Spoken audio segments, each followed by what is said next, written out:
just to, I guess, bring it around for the audience. I mean, obviously, I'm very familiar with the rock star that you are, and I just, talk outside of investing. Like, what other areas of real estate? You alluded to, wholesaling a little bit.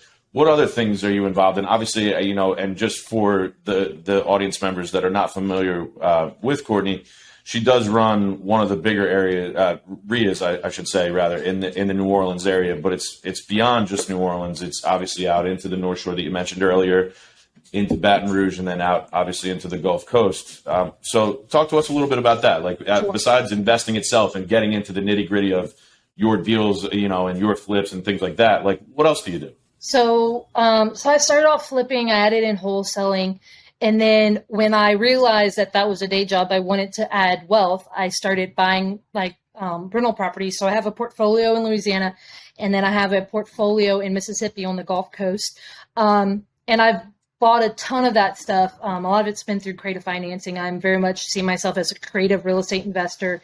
So I've done a ton of different types of deals. I've bought and sold creatively. I've flipped. I've wholesaled. I've done stuff with a lot of different asset classes. So everything from low end to high end, single family, small and large multifamily, mobile homes. I own some mobile home parks. I've done stuff with small lots, large land developments like subdivisions. I've done a lot of different things.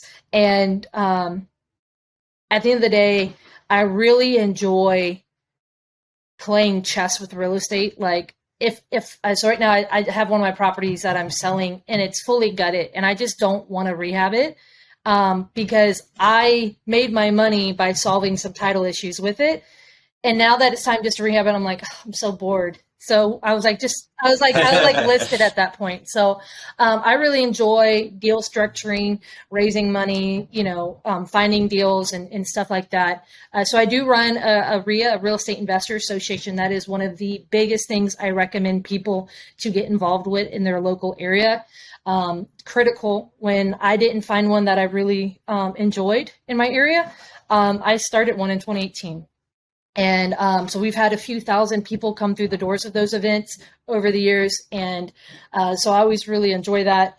I also have the privilege of being on the radio every weekend. Most major metro markets have a home improvement show. So a few years ago, I got invited to be on that. And y'all, it keeps me on my toes. It's on Saturdays from 11 to 1, and it's call-in, like a live call-in show. And so I never know. So my co-host is the building science expert contractor. He answers all the home improvement DIY stuff.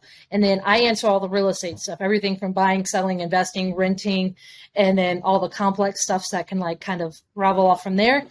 And that reaches from the Louisiana all the way to the Florida Panhandle. So we have a pretty wide reach as far as AM goes. And then it's also online, but, and I have a few other things, like I do write articles for a magazine called Real Producers, New Orleans Real Producers, which is a magazine that goes to the top 500 producing agents in our region in the New Orleans area. And I write an article every month, for them on real estate investing or solving messy real estate problems. So I do a ton of training for brokerages. I can tell you right now that's actually ramping up. So those are some of the things that I do. At the end of the day, I've done a lot of different strategies, but I'm starting to be more selective with the deals that I do and doing better quality deals. But I'm doing a ton of buy and hold these days. So probably about 80% of the deals I do every year are buy and hold now.